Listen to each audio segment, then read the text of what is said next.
Use Simulera Golf Corporation's financial statements for 2008 and 2009 to calculate the following ratios. Use year-end figures rather than average values where appropriate. First, let's calculate the current ratio. The current ratio is current assets of $60,550 divided by current liabilities of $43,235. The quick ratio is somewhat more conservative than the current ratio. It excludes inventory from the numerator.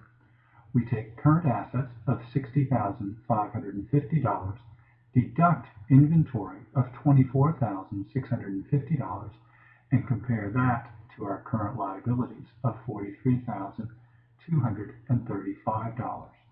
The cash ratio is the most restrictive.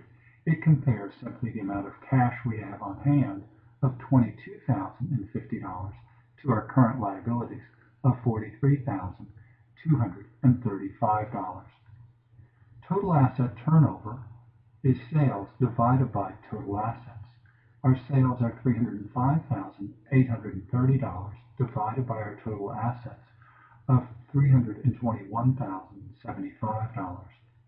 Our inventory turnover ratio takes cost of goods sold of $210,935 and divides it by our inventory of $24,650.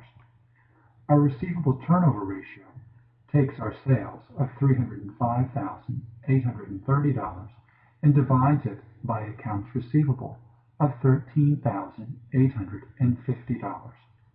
Our total debt ratio takes our total liabilities of $128,235 and divides it by our total assets of $321,075.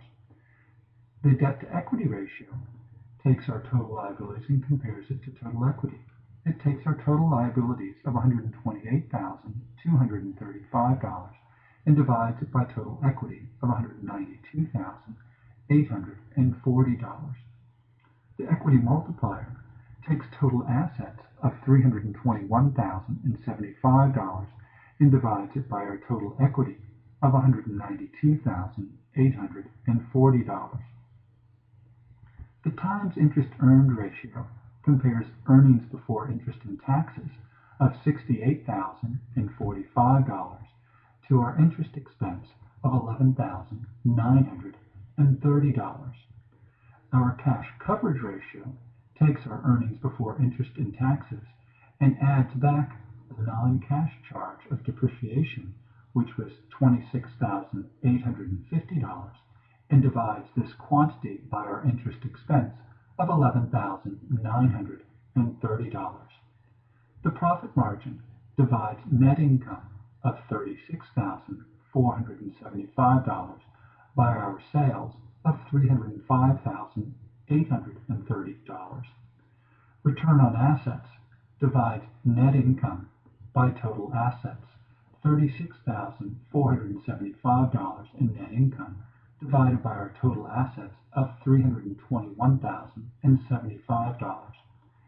Our return on equity takes our net income of $36,475 and divides it by equity of $192,840.